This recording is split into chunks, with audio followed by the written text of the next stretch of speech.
વાગર્થા વિવ સંપૃક્તો વાગર્થ પ્રતિપત્તયે જગત પિતરો વંદે પાર્વતી પરમેશ્વરો. જગતના પિતા એવા પાર્વતી અને પરમેશ્વર કે જે વાગર્થા વિવ સંપૃક્તો વાગર્થ પ્રતિપત્તયે, બરાબર, વાગ એટલે કે વાણી, તો એના જગત પિતરો જગતના પિતા સમાન પાર્વતી અને પરમેશ્વરને આપણે પ્રણામ કરીએ. વિષય સંસ્કૃત, ધોરણ 9માં નાટ્ય 13 કે જે દિષ્ટ્યા ગોગ્રહણમ સ્વંતમ એટલે કે ગાયોનું અપહરણ, દિષ્ટ્યા સદભાગ્યે, સ્વંતમ એટલે કે સુખાંત રહ્યું છે. મહાકવિ ભાસ મહાભારતમાંથી વિષય વસ્તુ લઈને મહાકવિ ભાસે 5 નાટકોની રચના કરી છે અને 5માનું એક નાટક એટલે કે પંચરાત્રમ, 5 રાત્રિઓનો સમૂહ. બરાબર, મહાકવિ ભાસ જે હતા એમણે નાટકો રચ્યા છે, 13 નાટકોની જ રચના કરી છે. બરાબર, માત્ર નાટકોના જ એ કવિ ગણવામાં આવે છે. એમણે 13 નાટકો એટલે કે ગ્રંથોની રચના કરીને જે બધા નાટ્ય સ્વરૂપે છે, એવા 5 એવા જે છે કે જે એની કથા વસ્તુ, એની વિષય વસ્તુ છે એ મહાભારત આધારિત છે. બરાબર, તો એમાંનું મહાભારત આધારિત એક નાટક એટલે કે પંચરાત્રમ એટલે કે 5 રાત્રિઓનો સમૂહ કે જે 3 અંકનું નાટ્યાંશ છે, નાટ્ય છે, અને એમાંથી આ નાટ્યાંશ લેવામાં આવેલો છે. મહાભારતનું જે વિધ્વંસક યુદ્ધ છે એને અહીંયા રોકી દેવામાં આવ્યું છે. એ અહીંયા પોતાની શૈલી દ્વારા એણે અહીંયા બતાવ્યું છે. આપણે જોયું હતું કે પાંડવો છે એ અજ્ઞાતવાસમાં છે, અજ્ઞાતવાસ પૂરો થવામાં છે અને કૌરવો વિરાટ રાજાના નગરમાં વિરાટ રાજાની ગાયોનું અપહરણ કરવા માટે જાય છે. અને ત્યારે વિરાટ રાજાના નગરમાં અજ્ઞાત વેશે રહેલા ભીમ અને અર્જુન વગેરે બધા પણ અહીંયા મુખ્ય ભીમ અને અર્જુનને બતાવવામાં આવ્યા, કારણ કે ભીમ એ બલ્લવના નામે રસોયા સ્વરૂપે વિરાટ રાજાના નગરમાં હતો અને બૃહન્નલા એટલે કે નર્તકીના સ્વરૂપે વિરાટ રાજાના નગરમાં ત્યાં હતો. એ બેય આ ગાયોનું અપહરણ રોકવા માટે સક્રિય થાય છે. બધા કૌરવોને એને વાળી મૂક્યા અને સાથે સાથે જે અભિમન્યુ હતો એને પકડીને લઈ આવે છે. રાજાની સમક્ષ રાજસભામાં હાજર કરવામાં આવે છે અને અનેક પ્રકારના પ્રશ્નો એને પૂછવામાં આવે છે. અને જે એ નાટ્યના સંવાદો છે એ જે હાસ્યસભર બતાવવામાં આવેલા છે. એ વાતને આપણે આગળ ધપાવતા આપણે છેલ્લે જોયું હતું કે અભિમન્યુને સભામાં હાજર કરવામાં આવ્યો. અભિમન્યુ છે એ સૌપ્રથમ જે બ્રાહ્મણ હતા, બ્રાહ્મણ દેવતા કે જે રાજાની બાજુમાં બિરાજમાન હતા, એને જઈને પ્રણામ કરે છે. એટલે બાજુમાં બેઠેલો રાજા છે એ કહે છે કે અહો ઉત્સિક્ત ખલુ એમ ક્ષત્રિય કુમાર. અરે કે આ ક્ષત્રિય કુમાર એટલે કે જે અભિમન્યુ છે એ ખરેખર ઉછાચડો ઘમંડી અભિમાની છે. કે અહમ અસ્ય દર્પ પ્રશમનમ કરો, હું એ કે આના અભિમાનનો આના ગર્વને એ કે શાંત કરીશ. પ્રકાશમ મોટેથી બોલવા લાગ્યા, અથ કે ન અયમ ગૃહિત, આને એ કે કોણે પકડો હતો. એ કે એટલે રાજાની સમક્ષ ઉભેલો તે બલ્લવ હતો ભીમ, એ બોલે છે. ભીમસેન કહે છે કે મહારાજ મયા બલ્લવે, એટલે કે હે મહારાજ મેં બલ્લવે કે આને ગૃહિતા એટલે કે પકડો હતો. એટલે અભિમન્યુ કહે છે ભીમે કીધું ને કે મેં પકડો તો એ કે, એટલે અભિમન્યુ વચ્ચે બોલ્યો કે સાથે સાથે એવું બોલો કે અશસ્ત્રેણ ઇતિ કથ્યતામ, અશસ્ત્રેણ એટલે કે શસ્ત્ર વગર એવું પણ હારે એ કે બોલો એ કે, શસ્ત્ર હોત તો એ કે બધાને એ કે હું હુવડાવી દે, એ સમયે મારી પાસે શસ્ત્ર નહોતું, આવું અભિમન્યુ કહે છે કે શસ્ત્ર નહોતું ને એટલે એ કે હું પકડાઈ ગયો કે, નકર કે કોઈની તેવડ નથી કે હું પકડાવી કે. એટલે ભીમસેન બોલે છે કે શાંતમ પાપમ, બસ બસ શીખે, પાપ શાંત થાવો એ કે, અથવા બસ બસ શીખે. સહજો મેં પ્રહરણમ ભુજો, સહજો એટલે કે સહજ રીતે, સ્વાભાવિક રીતે, મેં એટલે કે મારા, પ્રહરણમ ભુજો, ભુજો એટલે કે મારી ભુજા,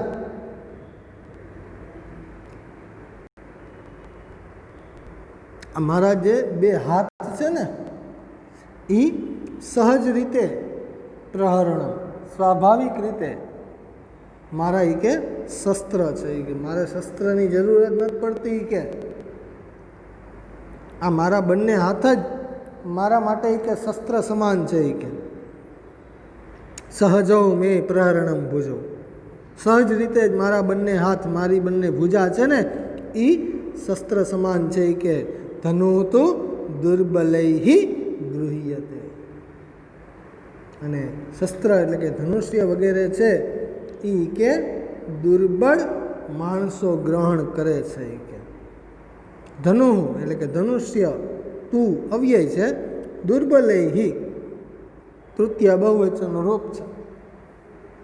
જે દુર્બળ હોય, જે નબળા માણસો હોય, બરાબર, એવા એ કે શસ્ત્રને ગ્રહણ કરે કે મારે શસ્ત્રનું શું કામ, મારા તો આ બંને હાથ, મારી બંને જે ભુજા છે એ જ કે મારા માટે શસ્ત્ર સ્વાભાવિક રીતે છે એ કે. એટલે અભિમન્યુએ કીધું કે કિમ ભવાન મમ મધ્યમતાત યહ તત તુલ્યમ વદતી,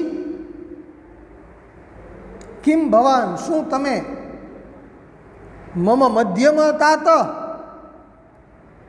મારા મધ્યમ એટલે કે બીજા નંબરના, તાત એટલે કે પિતા છો, યહ તત્તુલ્યમ વદતી, યહ એટલે કે જે, તત્તુલ્યમ તેની સમાન, વદતી એટલે કે બોલો છો એ કે શું તમે મારા મધ્યમ તાત છો એ કે બીજા નંબરના પિતા છો એ કે જે એને સમાન બોલો છો એ કે. રાજાએ કીધું કે કિમ કહ અયમ મધ્યમ નામ,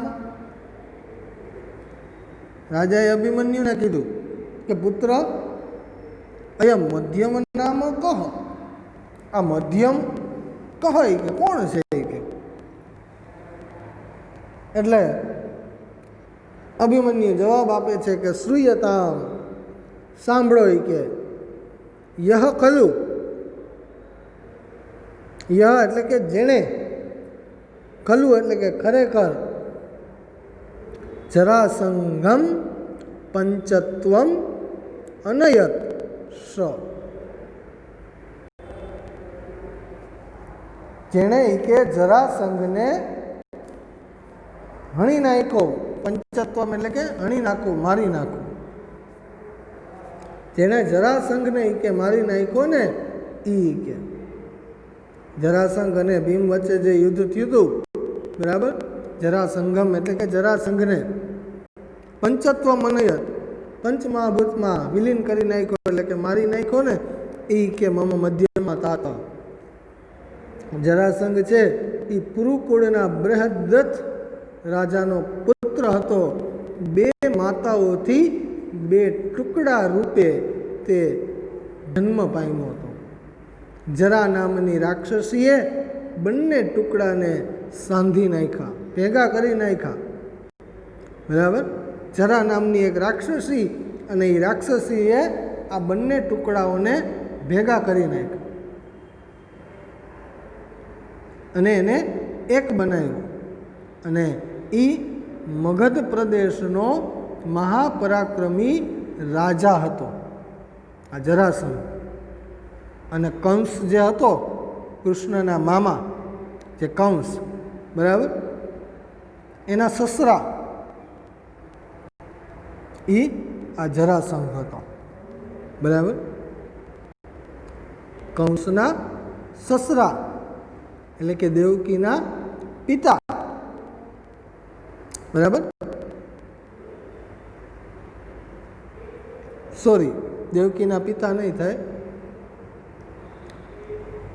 એ તો બે ભાઈ બહેન હતા, બરાબર. કંસના સસરા હતા, બરાબર, આ જરાસંઘ. અને ભીમસેને એની હારે દ્વંદ્વ યુદ્ધ કર્યું હતું અને દ્વંદ્વ યુદ્ધમાં એની જાંઘ ઉપર રાખીને એ જરાસંઘને માર્યો હતો, બરાબર. એવી આ જરાસંઘની વાત આપણને જાણવા મળે છે. તો અભિમન્યુ શ્રૂયતામ ય ખલુ જરાસંઘમ પંચત્વ મનયત સ, જેણે જરાસંઘને મારી નાખ્યો એ, બરાબર. આપણું જે શરીર છે એ મિત્રો પંચ તત્વનું બનેલું છે. એ પંચ તત્વોમાં પૃથ્વી, જળ, તેજ, વાયુ અને આકાશ, આ પંચ મહાભૂતો એટલે કે પંચ તત્વોનું આપણું શરીર છે. અને જ્યારે આ શરીરનું મૃત્યુ થાય એટલે કે જ્યારે અવસાન થાય ત્યારે આ પાંચેય તત્વો છે એ પોતે પોતાની રીતે પોતપોતાના મૂળ તત્વમાં ભળી જાય છે, બરાબર. અને એટલા માટે કહેવામાં આવે છે કે જે મૃત્યુ પામ્યો એ પંચત્વમ પામ્યો છે, એટલે કે પંચતત્વમાં ભળી ગયો છે. પૃથ્વી સ્વરૂપે આપણે જ્યારે એને અગ્નિદાહ આપીએ ત્યારે એ રાખ સ્વરૂપે પૃથ્વીમાં ભળે છે. જળ એટલે કે જ્યારે એનું અસ્થિ વિસર્જન કરીએ ત્યારે એ જળમાં એટલે કે પાણીમાં આપણે એને વહેડાવીએ છીએ. તેજ એટલે કે સૂર્ય પ્રકાશ દ્વારા એ જ્યારે અગ્નિદાહ દેવામાં આવતો હોય અને જે રાખ છે એ ઉડે છે અને એ તેજમાં એટલે કે એમાં ભળે છે. વાયુ સ્વરૂપે હવામાં ભળે છે અને એના દ્વારા એ આકાશમાં ધુવાણા સ્વરૂપે જાય છે. તો આમ મનુષ્યનું જે શરીર છે એ મિત્રો પંચતત્વનું બનેલું છે. પૃથ્વી, જળ, તેજ, વાયુ અને આકાશ, એના દ્વારા આપણું શરીર બનેલું છે અને અંતે પણ એમાં જ પાછું ભળી જાય છે, બરાબર. તો જેણે જરાસંઘને કે મારી નાખ્યો એ કે એવું અભિમન્યુએ રાજાને સમજાવ્યું. તતઃ પ્રવિશતિ ઉત્તર. હવે એક નવો ચહેરો આમાં જોઈન્ટ થાય છે, બરાબર. તતઃ પ્રવિશતિ ઉત્તર, કે જે વિરાટ રાજાનો પુત્ર હતો. કોણ હતો?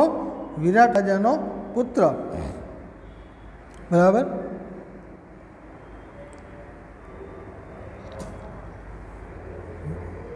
તો તતઃ પ્રવિશતિ ઉત્તર, ત્યાર પછી ઉત્તર પ્રવેશ કરે છે. ઉત્તર કહે છે તાત અભિવાદય. તાત એટલે કે પિતા, અભિવાદય એટલે કે અભિવાદન કરું છું, પ્રણામ કરું છું. પોતાના પિતાને એટલે કે વિરાટ રાજાને પ્રણામ કર્યા. રાજા છે એને આશીર્વાદ આપે છે કે પુત્ર આયુષ્માન ભવ.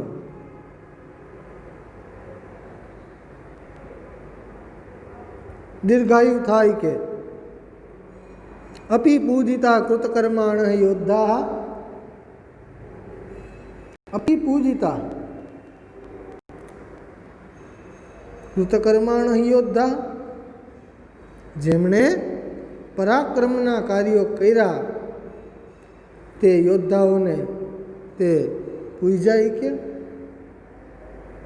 જેણે પરાક્રમના કાર્યો કર્યા એ બધા યોદ્ધાઓને કે તે પૂજન કરી લીધા બધાના. એટલે ઉત્તરે જવાબ આપ્યો કે પૂજિતા. હા, એ કે પૂજી લીધા. એ કે બધાને એ કે મેં પૂજી લીધા છે. એ કે પૂજ્યતામ અસ્ય ક્રિયતામ પૂજા. તમે ઈ કે જે સૌથી પૂજ્ય હોય ને એની કે પૂજા કરો ઈ કે. અને રાજાને કાંઈ સમજાણું નહીં એટલે એણે કીધું કે પુત્ર કશ્ય, કોની ઈ કે બેટા? એટલે ઉત્તર જવાબ આપે છે કે ઇહ અત્ર ભવતઃ ધનંજયસ્ય, આ તમારી સમક્ષ ઉભેલ શ્રીમાન ધનંજય એટલે કે અર્જુનની. રાજા કહે છે કથમ ધનંજયસ્ય ઇતિ, કેમ ધનંજયની કે ઈ કે કેમ બાકી રહી ગયા કે? એટલે ઉત્તર છે એને જવાબ આપતા કહે છે કે અથ કેમ કે હા કે અત્ર ભવતા શ્મશાનાત નિજ ધનુ તુણીચાક્ષય સાયકે ચાદાય ભીષ્માદય નૃપાહ ભગ્નાહ વયમ ચ પરિરક્ષિતા.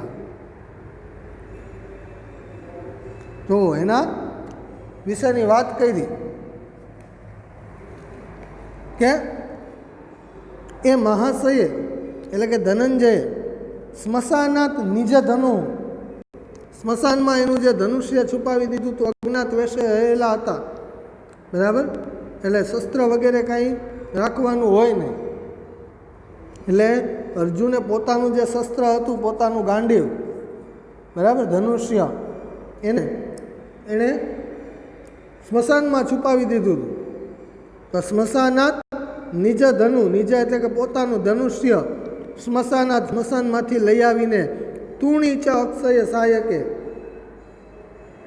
ખૂટે નહીં એવા બાણવાળા બે ભાથા, એટલે પાછળ લટકાડવામાં આવે ને એમાં જે તીર પડ્યા હોય એ, બરાબર, ગમે એટલા વાપરો એ ખૂટે જ નહીં કે અક્ષય સાયકે, બરાબર, ન ક્ષય ઇતિ અક્ષય, ખૂટે નહીં એવા બે ભાથા આદાય એટલે કે લઈને, વયમ ચ આદાય એટલે કે લઈને ભીષ્માદય નૃપાહ ભગ્ના, ભીષ્મ વગેરે રાજાઓને કે ભગ્ના એટલે કે ભગાડ્યા, અને વયમ ચ પરિરક્ષિતા, આપણને બધાનું એ કે રક્ષણ કર્યું એ કે, બરાબર. એણે પોતાનું ધનુષ્ય સ્મશાનમાંથી લઈ આવ્યો અને ખૂટે નહીં એવા બાણવાળા બે ભાથા લઈને ભીષ્મ વગેરે રાજાઓને ભગાડ્યા, અને વયમ ચ પરિરક્ષિતા, આપણને બધાને કે રક્ષણ કર્યું, આપણને બધાને બચાવ્યા. એ કે રાજાએ કીધું કે એવમ એતત, એમ છે કે આ બધુંય? બૃહન્નલા જે અર્જુન રૂપે હતો એણે કીધું મહારાજને કે મહારાજ પ્રસિદ્ધ હતું, પ્રસન્ન થાવ મહારાજ, પ્રસન્ન થાવ મારી ઉપર. કે ઉત્તર કહે છે કે વ્યપન હેતુ શંકામ, પોતાના પિતાને કીધું કે શંકા દૂર કરો. એ કે પિતા અયમ એવ ધનુર્ધરા ધનંજય હોય કે આ ધનુર્ધારી ધનંજય એટલે કે અર્જુન છે. કે બૃહન્નલા જે હતો એણે કીધું કે યદિ અહમ અર્જુના તારી અયમ ભીમસેન, હવે પોતે જ પોતાનો પરિચય આપતા કહે છે કે યદિ અહમ અર્જુના, જોઈ કે હું અર્જુન છું, તારી એટલે કે તો અયમ ભીમસેના, બલ્લવ જે બાજુમાં ઉભેલો હતો એનું નામ નિર્દેશન કરીને કહે છે કે આ ભીમ છે. કે અને અયમ ચ રાજા યુધિષ્ઠિર, અને આ કે રાજા યુધિષ્ઠિર છે. કે તમે મનમાં જો કોઈ પણ શંકા હોય તો એને કે તમે દૂર કરો. આ જ કે અર્જુન, ભીમ અને યુધિષ્ઠિર વગેરે છે. કે એટલે અભિમન્યુ છે એ કહે છે કે ઇહ અત્ર ભવંત મે પિતર, અહીં આપ બધા મારા વડીલો છો, તે ન ખલું. તો ખરેખર એક શ્લોક દ્વારા એને સમજાવતા કહે છે કે મારા વડીલો જો એ કે મારી સમક્ષ જ છે, બરાબર. એની શોધ થઈ ગઈ, અજ્ઞાત વેશે રહેલા હતા પણ એ અજ્ઞાત વેશે રહેલા આ ભીમ અર્જુન વગેરેને એને જાણ થઈ ગઈ, અભિમન્યુને પણ અને રાજા વગેરેને પણ ખબર નહોતી કે આ અર્જુનને ભીમને યુધિષ્ઠિર વગેરે છે. પાંચ પાંડવો છે એના વિરાટ રાજાને ત્યાં જ હતા, પણ વિરાટ રાજાને ખબર નહોતી કે આ પાંડવો આ અજ્ઞાત વેશે અહીંયા મારા દરબારમાં રહેલા છે, મારા નગરમાં રહેલા છે. એને પણ હવે ખબર પડી કે ઓહો આ તો કે અર્જુન ભીમ વગેરે છે. એટલે અભિમન્યુ એક શ્લોકમાં કહે છે કે ન ઋષ્યતિ મયા ક્ષિપ્તા હસંતશ્ચ ક્ષિપંતિ મામ દિષ્ટ્યા ગોગ્રહણમ સ્વંતમ પિતરો યેન દર્શિતા. આ જે ગાયોનું અપહરણ જે સુખાંત રહ્યું કે જેના કારણે પિતરો યેન દર્શિતા, મને મારા પિતાઓના દર્શન થયા, મને મારા વડીલો છે એ મને પાછા પ્રાપ્ત થઈ કે.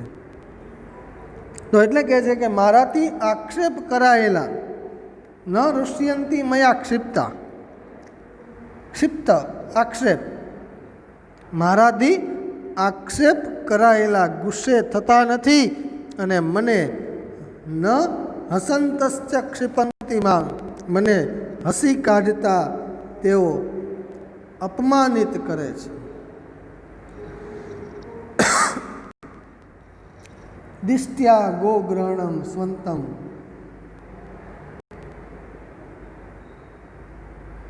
સદનસીબે ગોગ્રહણમ ગાયોનું જે અપહરણ છે એ સ્વંતમ એટલે કે સારા અંતવાળું સુખાંત રહ્યું છે.